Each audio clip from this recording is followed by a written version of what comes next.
Aloha, namaste. This is Alexis with Radha Home Yoga, and I'm here to talk about our new moon, which is happening today, Monday, September 6th at 2:52 p.m. in Hawaii.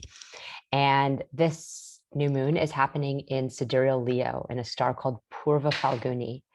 Purvaphalguni is right in the middle of Leo, and it's where we are reckoning with the pleasures, the luxuries, and the joy of being in power, um, and need to be careful of getting wrapped up in that.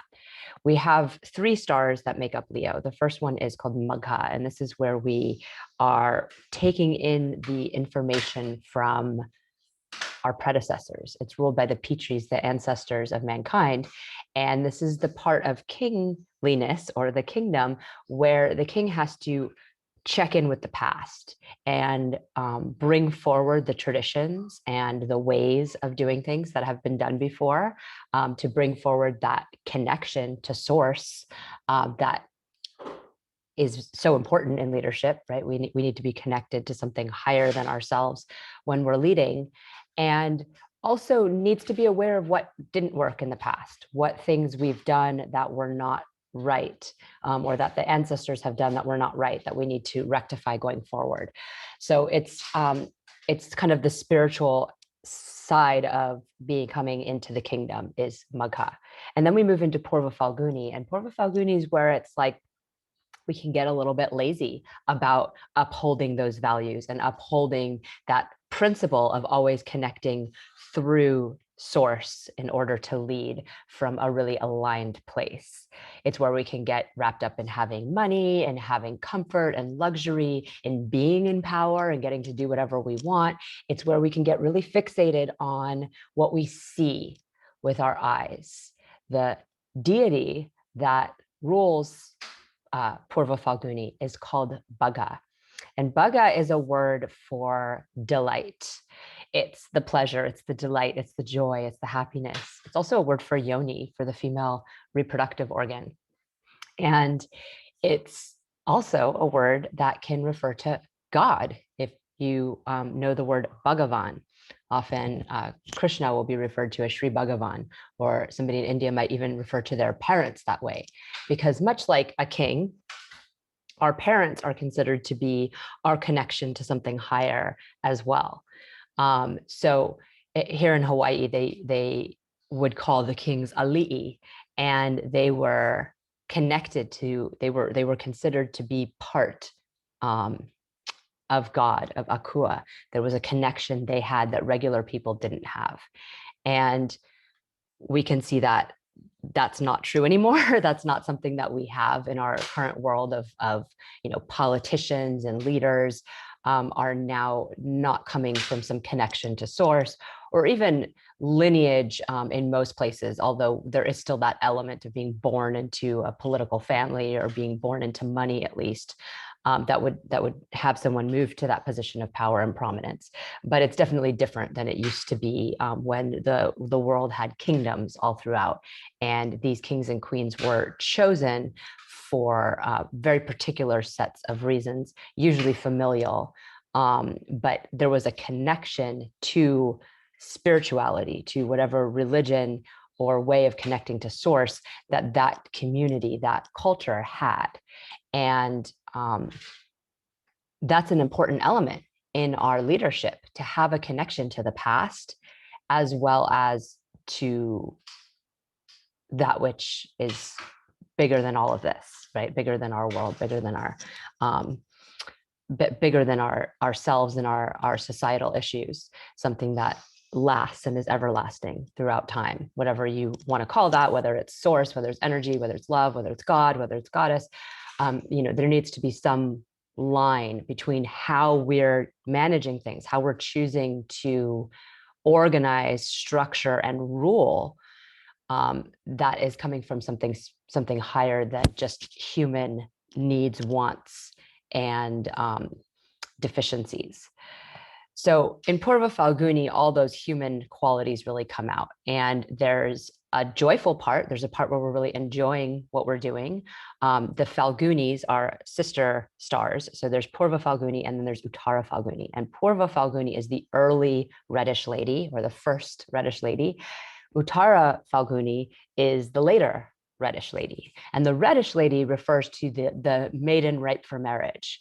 And these stars are also marriage stars. So they're in, the sign of Leo, which has a lot to do with government and power, and authority, but they also have to do with this quality of getting married.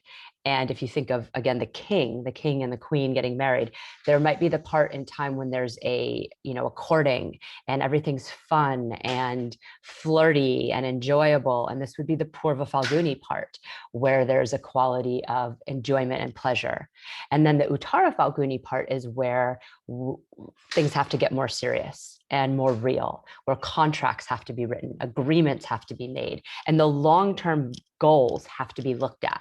Because we could be in relationship, kings, queens, or not, regular people, when we first meet somebody in relationship, often we're in what we call like the honeymoon phase, where we're very attached to the pleasure and joy that we feel in the company of this person. It feels good to be appreciated. It feels good to be loved. It feels good to be, in intimacy with somebody. And we kind of don't look at all the other things that might not be as appealing to us. And then we move into a stage where we might consider getting married, and we need to take into account those more important things that are going to make or break a relationship down the road, right? Things like, do we have the same values? What are our finances like? How do we plan to go forward? Do we want to have children? Do we not want to have children? What kind of jobs are we going to work? Where do we want to live? How, do we want to live in a house? Do we live in a countryside? What's our story? And all of these factors come into play in relationships, and they also come into play in the idea of governance, right? There's allies, there's, agreements that are made between countries, and, in the past kingdoms, there's, oftentimes marriage is actually a part of this, right? Especially in the olden days, you would literally be married if you were a prince or princess to make a family alliance. That was the point of your marriage. You actually didn't get to have the enjoyment, fun part as much. It was more about the part that happens in Uttara-Phalguni, where it's serious and it's taking that Leo energy, which can be quite playful, and bringing it into the Virgo world, where things get very organized and detail oriented, and we lose a lot of the fun. We take, all the things that are pleasurable and enjoyable, and we, bring it into the realm of making sure it works. And that is the less fun part. And, that's why people make statements like they never want to get married, or, marriage is the end of the fun, or the end, because in a way it is. It's when things take on a more serious element, where there's agreements being made, and those getting breached causes harm to the two people involved. Whereas when you're in the pleasureful state, there's less stakes on the table. It's fun, and there might be emotional stake at hand, but there's not actual assets or children, or, in the case of countries, wars, soldiers, alliances, all the different things that have to go on in governance. So this part is where we are enjoying that, but maybe overlooking some of the things that we should not be overlooking. It's also where we can get a little bit kind of cocky or hoity-toity about the fact that we're in leadership, and feel like, oh, it's good to be king, it's good to be in charge, it's good to have all these fans fawning all over us, and forget that we need other people in order to be a leader of anything. You can't be a leader if you don't have anybody that's wanting to be led by you. This is an inherent issue with the sign of Leo, because across the way from Leo is Saturn's two signs. The seventh house is Aquarius, which is literally the sign of the people, the sign of the poor people, the sign of society, the sign of everybody wins, not just a ruling class, not just leaders. And then Capricorn is also ruled by Saturn, and it's the sixth house from Leo. And it indicates how people who have planets in Leo, especially if it's your rising sign, then this would literally be your sixth and seventh house. But even just with our sun transiting this sign and our moon starting off this cycle, this new moon cycle starting a little late in it. And actually, I'm going to share my screen so I can show some of the specifics of what I'm talking about. But we have, so this is Leo, where our sun and moon are at 2028, Purvaphalguni. And Jupiter, you can see he's here in Aquarius, but at very early degrees, because he's retrograde, he's moving backwards into Capricorn. I'll talk about that in a minute. And this is Capricorn, where Saturn's in his own sign right now. So the sixth and seventh being the same ruler, being Saturn, indicates that Leos in general have issues with partners, with other people. And it's because the sixth house brings up inimical energy. It brings up arguments. It brings up ill will with others. It brings up debts, illness, and a need to be in service. That's really what the sixth house is about, the need to be in service. Do kings have a hard time being in service to others? Ideally not, right? Ideally, our leaders are literally servants. That's the idea, that they're public servants. But as we can see, has played out in time, we've not really had too many leaders that were public servants. Most leaders actually get caught up in the Purvaphalguni, the enjoyment, the pleasure, and the idea of how much power they have and how much authority they have and how everybody just has to listen to them. And they lose sight of the fact that they're creating ill will with other people. And if it's a singular person, not like a president or a leader of a country, if it's just or even a leader of an office or a company, if it's just a relational situation, then the Leo person has to deal with the fact that there's this quality where other people resent them. Not everybody wants to be ruled and led. In fact, most don't. People do like to be led by really aligned leaders who feel as though they are walking in the path of higher source and are really doing what's right for humanity. But very few of those leaders exist. And often when they do exist, they're, killed, exiled, defamed. Something happens to take away their power, because generally speaking, the powers on earth that have wanted to maintain power have had some kind of agenda at hand, where they have wanted to maintain their status, their money, their enjoyment of life, their bagha. And we have not seen a lot of those leaders last. If you think about like Nelson Mandela or somebody who's really stepped up, they do kind of get pushed out because we don't, our systems of governance and the way that we have our history, the ancestral lineage that we're looking through in the Magha section, is actually fraught with corruption and people maintaining power in really horrific ways, often in ways that kill, maim, and harm others. And we don't have a long legacy of really benefic leaders really acting in the best interest of humanity or society, or even their small little collective that they're leading. So it's not that it doesn't exist, it's just that it's much more rare than the corrupt varietal.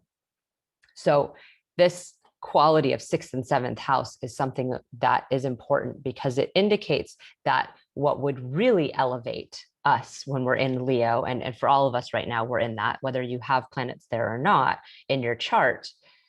Right now, we all have a transit in the house of Leo, and this is a house for everybody. For Aries, it's your fifth house. For Taurus, it's your fourth house. For Gemini, it's your third house. So everybody, it's a house. It's an area of your life, whether it's your career, whether it's your house of children and creativity, which is the natural house that it is, as it is for Aries rising, whether it's your 11th house of society and community, which is the opposite of what what the natural houses are, as it is for Libra.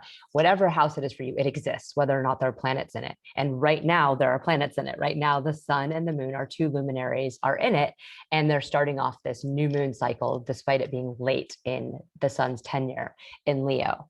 And so this part of us is being activated, and the sun is what rules Leo. So the sun is our leadership. It is our authority. It is our connection to source. It's our direct link to consciousness. And it is the leader of our little kingdom, which is our mind, which is our mind and emotions, which is the moon. It's our discernment, our mental capacity, our communication, which is Mercury. It's our relational capacity, our sense of happiness, our capacity to be happy with Venus. It's our fear, our sense of time, and our humility with Saturn. And the sun is the leader of all of it. It's Mars, our sense of discipline, action, and courage, gets its direct marching orders from that sun. So everything needs to be aligned from that starting point in order for the rest to be in coherence. And we can see that in our world. When our leaders are corrupt, everything else is messed up. It doesn't matter if everyone else, it doesn't matter if the military is doing what they think is right and trying to act. If they're acting on bad marching orders, then bad things happen. If the captain of the ship is faulty, then everything else is going to have that throughout it. So with these planets here in Leo, we have to recognize that we're all standing in a place of higher authority. We're all feeling our sense of leadership. It makes us harder to lead, right? Individually speaking, we're all feeling this. Now, some people are naturally already like this. Some people might naturally not really have a lot of leadership quality. It will activate the level to which is capable for you. If you have almost no part of you that ever wants to lead ever, you're probably not going to be some huge leader all of a sudden, but you might stand up for yourself more than you usually do. People who are already pretty loud and proud and standing in charge will probably be increasingly so. So the truth is that this alignment, these transits that happen cross through all of our charts and we experience them equally. Normally in the world, you might find somebody who has Leo qualities. Maybe they have a Leo rising or Leo sun or Leo moon, or maybe they have many planets in Leo. And they might generally engage with people who are not as Leo-y, right? Because there would be a lot of combat. That's why there's not two male lions in a pride, right? Because there's going to be that constant combat. But in a transit, everyone's experiencing it. So the people you might be used to pushing around might not be as willing to be pushed around as usual. But the point of this 6th, 7th connection that I'm bringing up is that Leos need to learn how to serve. And all of us right now need to learn how to serve. If what we're doing is not in service, then we are creating inimical energy. If what we're doing is just fighting our own agenda and acting for the betterment of ourselves and getting ourselves more money or more pleasure or more joy, then we are on the wrong path and we need to realign ourselves. Now, of course, most people don't necessarily know that they're on the wrong path. It's hard to have that level of awareness, but we need to do that at this point in time. We need to really tune in with what our alliances are and what we are attached to, especially through the eyes, because Bugha, the deity who rules this nakshatra of Purvaphalguni, has his eye poked out by Lord Shiva in a ceremonious gathering that Daksha has, the creator. He doesn't invite his daughter Sati, who is Shiva's first other half, the first form of Shakti that he marries. And he doesn't approve of Shiva, Daksha. So he doesn't invite his own daughter or her partner to this gathering, but she comes anyway. And when she comes, her dad sort of shuns her and she's upset.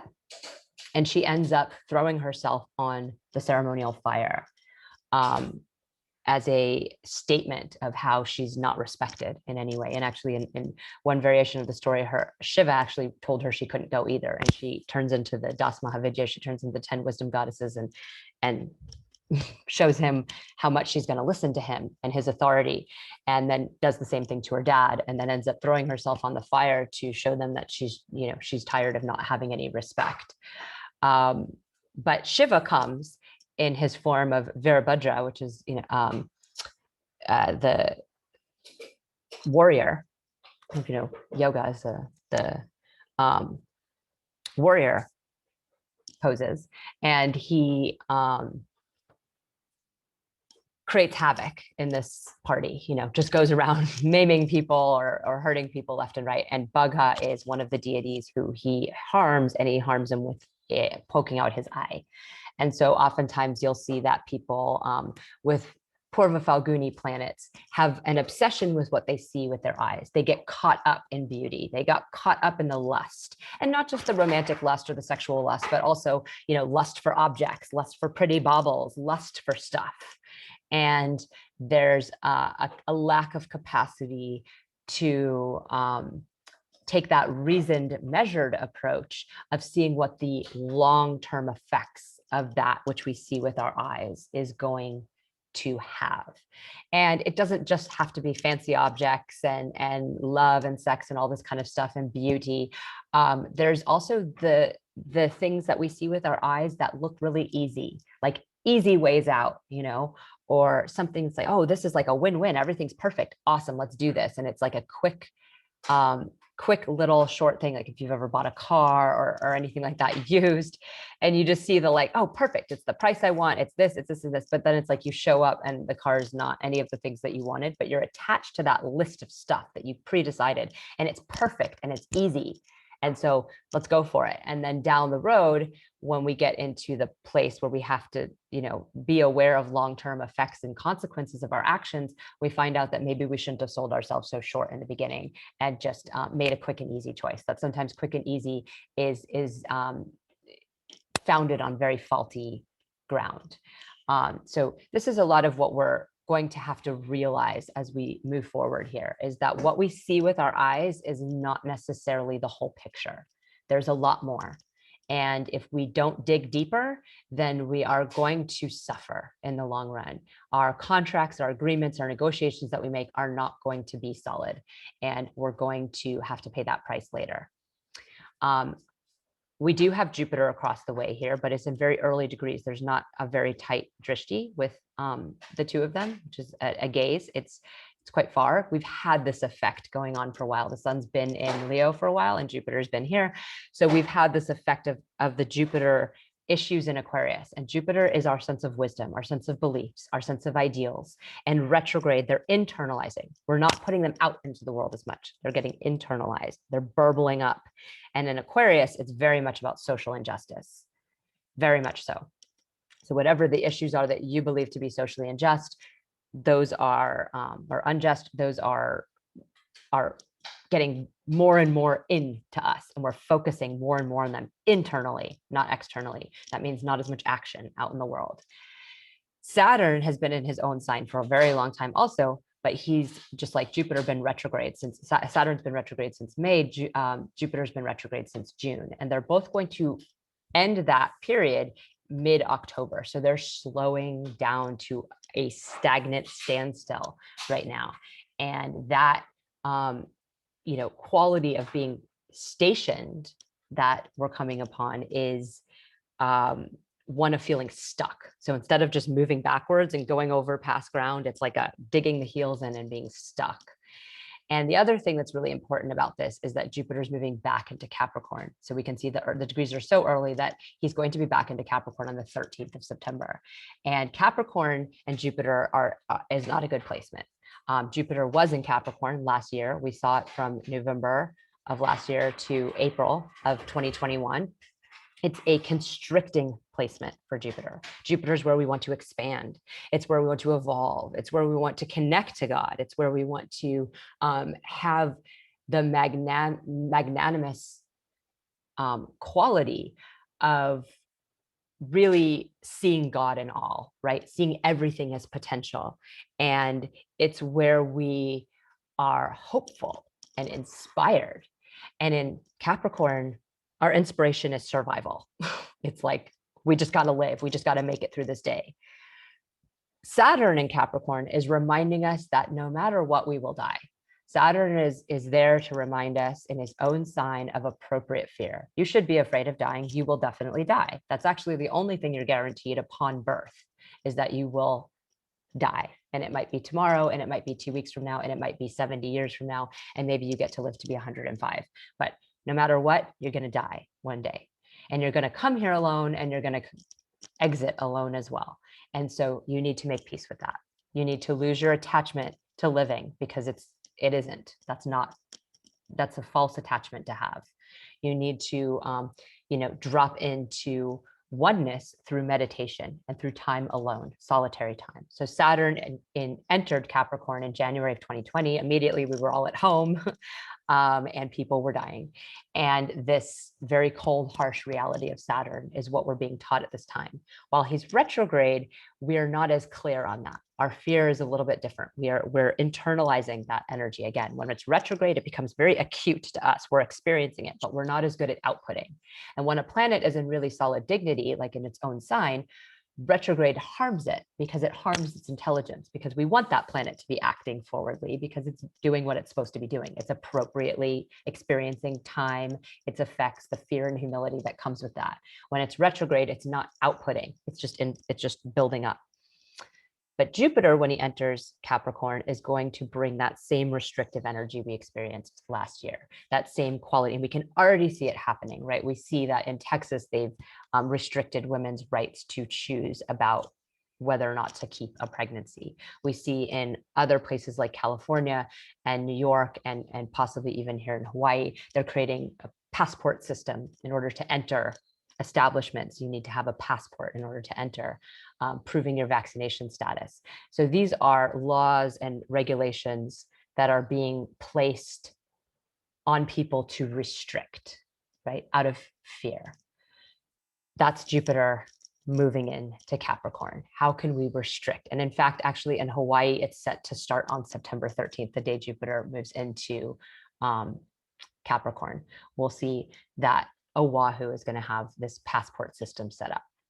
So that restrictive quality that is Jupiter in Capricorn, what it does is it gives us this sense of there's only these choices. We don't have a lot of options. We don't have a lot of choices. It's this or death. Everything's like this or we're going to die, which is a really poor place to make choices surrounding wisdom, right? Wisdom is where we're expansive. It's where we can see the big picture. It's where we can step back and be like, well, this is what's running in the long run. This is how it looks from afar. We get really pigeonholed into this place of it's this or death, and we don't want to die. We're trying to preserve our life because Jupiter is the wellspring of life in so many ways. It's youth. It's our capacity to feel our most healthy and vital selves. And in the sign of aging and death and survival, it doesn't operate as well. Saturn is the old person, right? Saturn's doing quite well in Capricorn, like old people die, and that's what Saturn is here to remind us. So it's going to be a tough run as Jupiter is in Capricorn until November. I think it's November 19th this year. Jupiter will be in Capricorn, and then he will forward move into Aquarius. He'll be forward moving in Capricorn from October, mid-October. I think it's October 13th to November 19th. So we're going to see like a month of time where Jupiter will be forward moving in that debilitated sign. When he's retrograde, it's actually helpful in his debility because it helps slow down the roll. When we have a planet in really poor dignity and it's retrograde, it's helpful because it allows us to stop and think and be like, is this a good idea? Is this a good belief? Is this belief founded in something solid, or is this just fear? So it's really important to recognize that retrograde is helpful when it's a poor dignity planet, and harmful when it's a planet that's in positive dignity, like Saturn. But Jupiter will also be helped just by being with Saturn. Saturn, being the ruler of the sign, joined Jupiter is what we call Nicha Bhanga. When we have a debilitated planet joined an exalted one or one in its own sign, it offers some help. It offers that reminder that we have to accept things as they are, that we come into this world alone, we will leave on our own. And a reminder to lose our attachments to the material world. That's really the biggest lesson of Saturn. Saturn at its highest is the great meditator. And in meditation is where we learn to release our attachments to everything we want to be a certain way. We want this to happen. We want that to happen. We feel so attached to it. It feels like life or death to us if the thing we want doesn't happen. But Saturn reminds us it's all happening. It's all not happening. It all is happening. None of it matters. It's almost nihilistic, actually. But it's an important reminder to have because we do get very fixated and attached to our beliefs, and we do get very fixated and attached to the things we want to happen in the world outside of us. And that reminder that we are not in control is what both Jupiter and Saturn are really supposed to be teaching us. Jupiter is teaching us to have faith, to allow God to work through us, to allow the energy to move through us, that we're just straws here on earth. We're not actually the doers of everything. Saturn reminds us that it's for nothing, that you do have to put in the effort. You do have to roll up your sleeves. You do have to do the work. And sometimes you'll do the work 50,000 times and it'll keep failing. And it doesn't matter, because the point is to be in humility. And the point is to work towards something and commit to something, even if it changes or you don't get the results you want. Our attachment can't be to the results of our work. It has to be just to the work itself. So this is countering our sun in Leo in many ways, right? These planets in the 6th and 7th house, Saturn signs across from the sun in Leo. We have this sense of power, and then we have this reminder in these other places of what little our power actually can do, what little our effect actually has in the end, and that yet we still need to roll up our sleeves and do the work, but that it's not about the results of that action. It's not about attaining anything. It's not about the riches or the lust or any of the other things. It's about being in rightness, right? Being in truth through Jupiter and being in humility through Saturn. Mars and Venus have also both just moved. So I actually did mean to do an earlier report on some of this so that I didn't have to put it all in the new moon report, but things have been quite busy recently. Mars just moved into Virgo, and he's in this star Purvaphalguni. So Purvaphalguni is flanking both Leo and Virgo. And Mars in Virgo can be a little bit of a challenge. One of the things about Mars in Virgo that's problematic is that Mars wants to do something. He's action oriented. He does really well in Capricorn. That's where he's exalted, because there's a long-term goal and things that need to be done in order for that goal to be made. So he's able to channel all that fire into a productive process that has an end and feels important, like survival. Mars does well in the fire signs, even though he can get kind of fiery still. There's a channel for all that energy. There's something to do, there's some activity, whether it's kind of a competition or whether it's being a leader or whether it's ruling the army, whatever it is, there's something to do, and how aligned it is matters less to Mars in the end, because Mars just needs a channel to get out its energy. In Virgo, what we have is an earth sign. So there's action taking place, but it's a mental earth sign. It's an earth sign ruled by Mercury, and it's one that has a lot of details, and it's all about organizing, cleaning, and purifying. And the thing about cleaning and purifying, and one of the reasons Virgo is a sign that produces a lot of anxiety in its natives, is because there's no end to it. It's actually not a clear channel of a goal of somewhere to go. It's like you're always going to have to clean your dishes. Every day you're going to make more dishes. They'll keep coming. Every day the floor will get dirty. Every day the windows, you're never going to end the cycle of cleaning. You're never going to be able to make something pure the way it was when you first got it. If you've ever bought a beautiful new, white dress or shirt, and then it's like it's never going to be that perfect and pristine again. You can use bleach, you can do this, you can take it to dry cleaners, but it loses that newness the minute you put it on. People lose their newness with every day. Every day that we live, we become less new, less pure, less clean. Anytime we go anywhere or do anything, we use ourselves up. And that is the opposite of what Virgo is trying to do. Virgo is trying to bring us back to a state of pristine, back to a state of newness, back to our purity. We can do as many cleanses as we want, but we'll never be perfectly clean, right? We'll always have bacteria, parasites, whatever. We'll always have some stuff going on. And so that quality of Mars doesn't really get met, because the outlet is it's a never ending cycle. It's just like, it can really bring up a lot of anxiety, because we can put all our energy into cleaning the house and then someone just messes it up again and you have to clean it up again. The other thing about Mars is that it's combust. It's close to the sun. Mars is combust within 17 degrees of the sun, more of a wider berth than any of the other planets. What combust is when a planet's so close to the sun that its energetic rays get burned up, and there's less of a fuse. So especially with Mars, that image works, right? The fuse that's short and it shrinks. And when the fuse is short, the bomb explodes quicker. So Mars being our anger, right? When it's misaligned, it is our anger. And that means It's on a shorter fuse. So you can imagine in the world of Virgo, where nothing's ever going to be perfect, your mess is always going to come back. Your children or your partner or your roommate or whoever is going to come through and certainly track mud on that floor you just mopped. Like, you are guaranteed to have these short fuse moments. Plus, Mars has joined Mercury. And while Mercury is the ruler of this house and exalted in Virgo, that doesn't help Mars. That just means that Mars is living with its landlord, trying to do its thing, and micromanaged and watched by the owner of the house. So that's not very comforting for Mars either. So, and Mercury is our communication. It's our words that we speak. So imagine that Mars being the energy that cuts us off from other people, that distinguishes ourselves, that's actually living in that ego self of I'm acting, I'm doing, I'm making these things be, and not trying to connect or harmonize with other people, where Mercury might want to do that, right? Mercury wants someone to understand what they're saying. Mars is just like, this is what I'm saying, and that's that. That's the final word, and I've got nothing else to say.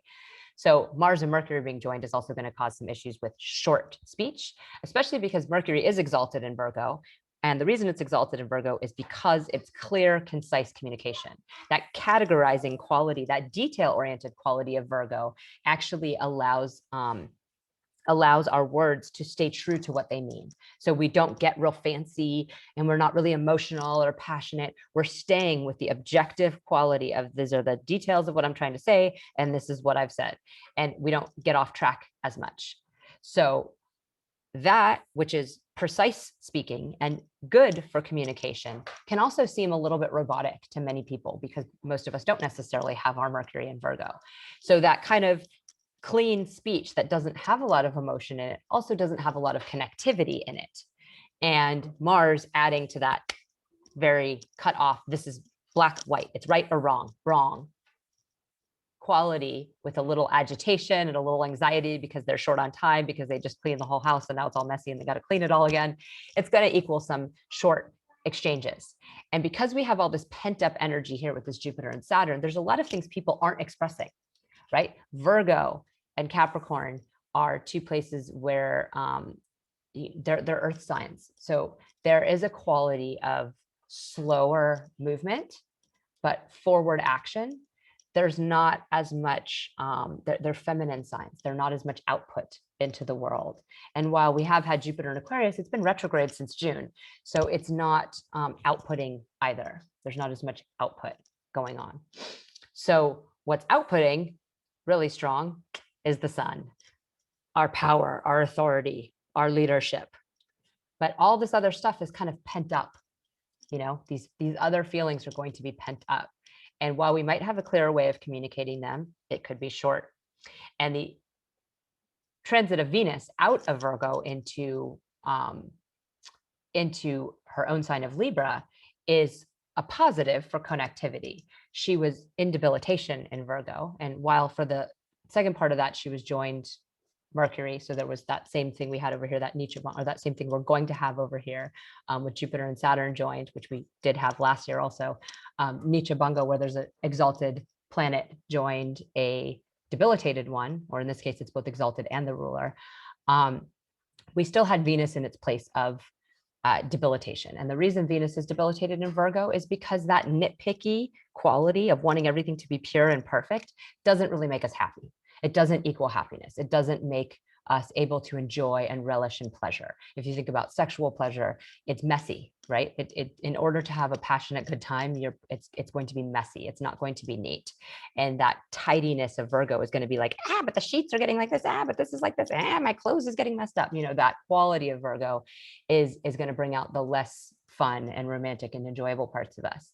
It's also where we see things in other people that are wrong. We see our own flaws and then we see them in other people and we nitpick at those flaws and we make them bigger than they are. So that relational planet of Venus has suffered quite a bit. And I've talked about this in the last 3 videos, I believe. So I'm not going to spend too much time on it, but we had Venus in Cancer where we were over giving and feeling bereft, we're just giving and not getting back in return. Then we had Venus in Leo where we're like, why should we be getting more? And everybody should be bowing down at my feet. And why isn't my partner,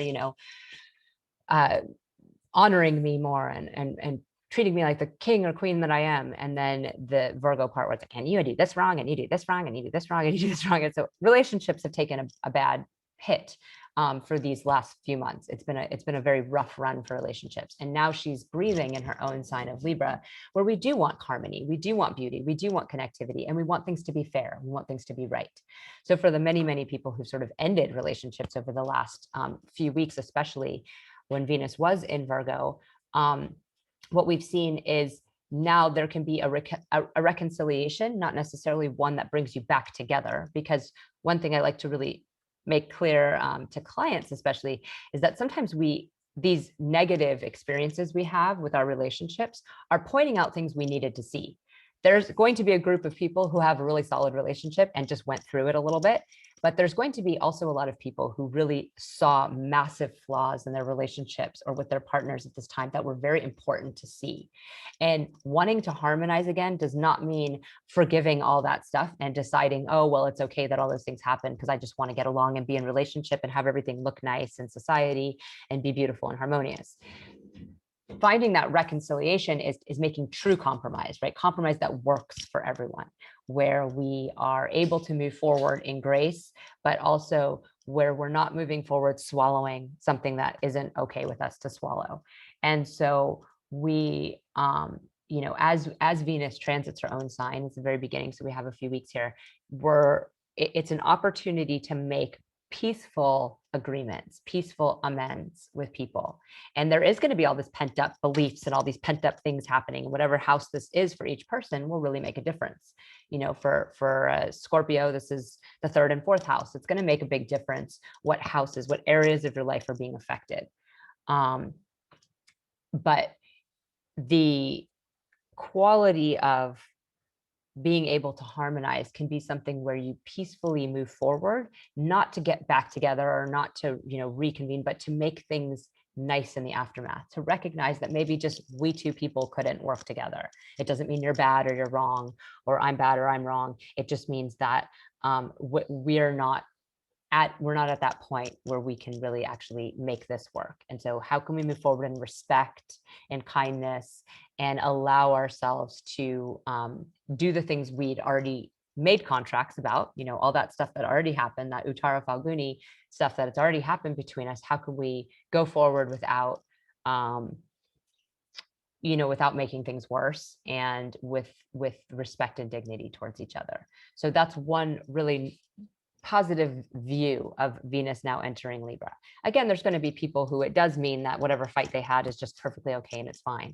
But if things were really completely cut off in these last few weeks and some really, horrible things were done to people, then it doesn't make sense to just get back together because you want things to feel peaceful and good again. It's the Venus problem. The Venus problem is that we want to get along with people. We want to agree with people. We want our friends to be our friends. We want our partners to be our partners. We want love more than anything. It's what we want. And that's why we fold so much on everything else we believe, because connectivity is the most important thing to humans. Actually, our biggest fear is not dying. Our biggest fear is that we lose someone else, that we lose others, that we're outcast. That's actually the biggest fear that we hold as humans. We love somebody, and then we have to reckon with the fact that they might not love us anymore, or they might leave us, or they might die. But our own death is actually less traumatizing in many ways. When we leave Earth and we're not there anymore. It's everyone else who has to deal with the pain of losing you. That is the most traumatic part of it.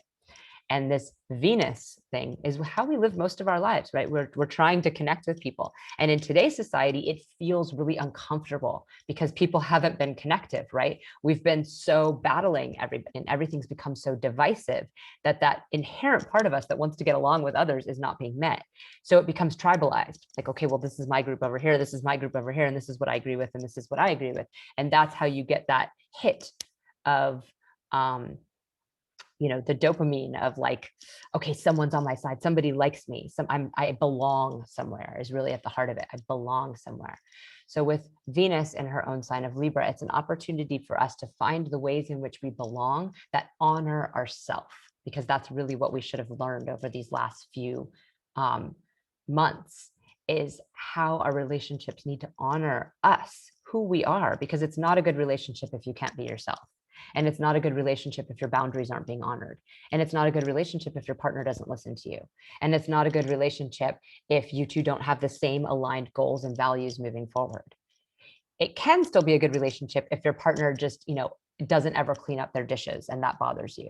Or if there's some kind of, if it all started with Virgo problems and it wasn't as much of these Cancer and Leo problems, those could be very rectifiable. Sometimes people just have to accept that their partner is messier than they are, or, that their partner has a different way of being late for everything and they like to be on time, or whatever the different things are that could be just very nitpicky. Those things are something we can usually work past. So especially in new relationships, sometimes we have the rose-colored glasses on, and then we start to see all these like annoying habits and things that people have, and they can cause fights that are really not weighty enough to cause the demise of a relationship, because they're just things that everyone has to deal with. So that's something to think about in our relationships, that we do have a blessing right now and a moment where we can find harmony and peace. It doesn't mean get back together with somebody who was abusive to you. It doesn't mean, this is a time to forgive everything. This is a time to really tune into what your values are in relationship and how you can be met. And making sure that your side of things is always taken care of, is not just acting right towards other people, but it's actually acting right towards yourself first and foremost. If you're not acting right towards yourself, you're really not ever acting right towards other people. You can't ever be in good relation with other people if you're not in good relation with yourself, because there's always going to be an element of dishonesty in everything that you're doing and all your exchanges with other people. So Venus and Libra, good time for tuning back into our sense of integrity in our relationships and finding harmony, but still staying in authenticity with ourselves. So there's a lot here, and I don't want to add any more with the future and past. I will delve into some of these future transits, like when Jupiter goes into Capricorn really soon. If you're not already on my email list, it's a wonderful way to get these forecasts directly delivered to your inbox every 2 weeks. And also special reports that I do. Right now, we have a free report sending out. That's Rahu and Ketu in this Taurus Scorpio axis, which started in September of 2020 and will go until March of 2022. So we still have another 6 months of that alignment. And then at the moment, there is the Jupiter and Aquarius for all 12 signs sending out as well. I'll probably update that in the next week or so to include some of the Mars transits, because Jupiter already was in Capricorn. So that was an old report I did, Jupiter in Capricorn for all 12 signs and Jupiter in Aquarius for all 12 signs. I'll maybe start sending out again when it goes back there. But for right now, I'll do something on Mars for everyone, because Mars is going to be close to the sun for the next couple months. And so that combustion, that quality of a short fuse with Mars is something we need to be aware of, especially with all this constrictive energy around our beliefs. And Venus is really just a short stint here in Libra. So Venus will be joining Ketu, the South Node in Scorpio, where things can get tumultuous, emotional, and controlling, and so forth. So I'll be coming up with a new report really soon, is I guess my point. But you can sign up at www.radhahomeyoga.com. And the full written forecast and video for this month and this new moon will also be up on that site if you just want to check it out and see some of my other offerings. I hope you have a blessed new moon and that you are really able to channel for yourself your highest truths and values and needs, and really come from that place in everything else you're doing, because it's easy to get caught up in the mental stuff all around us. It's easy to see an argument and argue with it because it doesn't make sense. And we could spend all day doing that, right? We could spend all day fighting these petty battles around us. But at the end of the day, if we're not able to step back and see the big picture, and we're not able to really synthesize everything that we know and all of our information and make it mean something, then we're missing a lot. And that's been the biggest struggle we've had, is that, Jupiter has not been in good dignity for quite some time. And that has really caused us to lose our perspective. And when we lose perspective and we lose that grace of faith, then everything gets really closed and constricted and comes from this place that is not going to serve us in the long run. So if we can kind of pull ourselves out of the muck which is really the details, right? They say that the devil's in the details. I've never heard that God is in the details.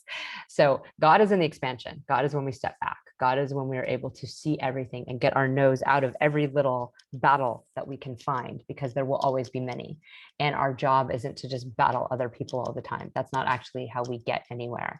Our job is to expand ourselves into everything that's possible, and allow ourselves to believe in different possibilities so we can create a new world, a new way we want to do things, instead of harping on everything from this restrictive energy. Instead of making everything not okay, why don't we decide what is okay and put that forward? It's actually like basic parenting we have. That idea of saying no to your children is very ineffective. The best way is to enchant your child, or to direct them in a direction that you do want them to go. And it's kind of the same thing with ourselves right now. So as the little leaders of our own universe, as the leaders of our families or our businesses or our communities, certainly, I don't pray to reach the higher leaders, the bigger leaders who have more power, because I know they are not they're not in reach at this moment. So it's going to be on a community, on a collective level, where we make choices to create the things that are lacking in our world, as opposed to imposing more restrictions upon each other and creating more animosity with one another and more division with one another, because that is not going to give us our long run big picture that we want to see. The world we want to live in the long run is not going to come from immediate militaristic ways of operating. That's just the way it is. It's just truth. So many blessings to you. May you tune into your best, highest truth. May your relations be good. May you speak with clarity and precision, and may your capacity to lead be really guided by the highest light. Namaste.